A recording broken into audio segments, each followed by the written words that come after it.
Siguro ang mangyayari ko pa, nung ako'y nasa D-Staff pa, narinig ko yung difficulty doon sa parameter.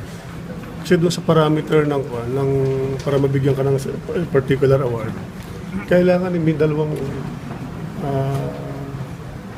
dalawang witness na magbibigay ng statement to highlight your bravery and your heroism.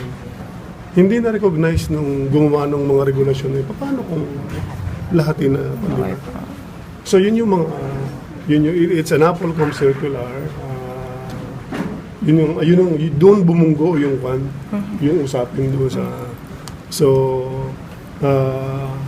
marami kaming hindi lang yon at meron pang mga kaming napupunan nga na parang kung susundin yung lahat ng parameters medyo parang wala na magko-qualify, parang gano'n. So, yun siguro ang pagbalik ko sa Camp Crame, una, to make sure to hasten the process. At kung hindi mahihasten at the PNP level, I will bring it to may mga naka-schedule ng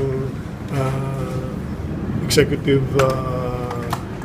committee meeting sa Napolcom. Yun ang ipaparating ko sa Napolcom to expedite the process. Kasi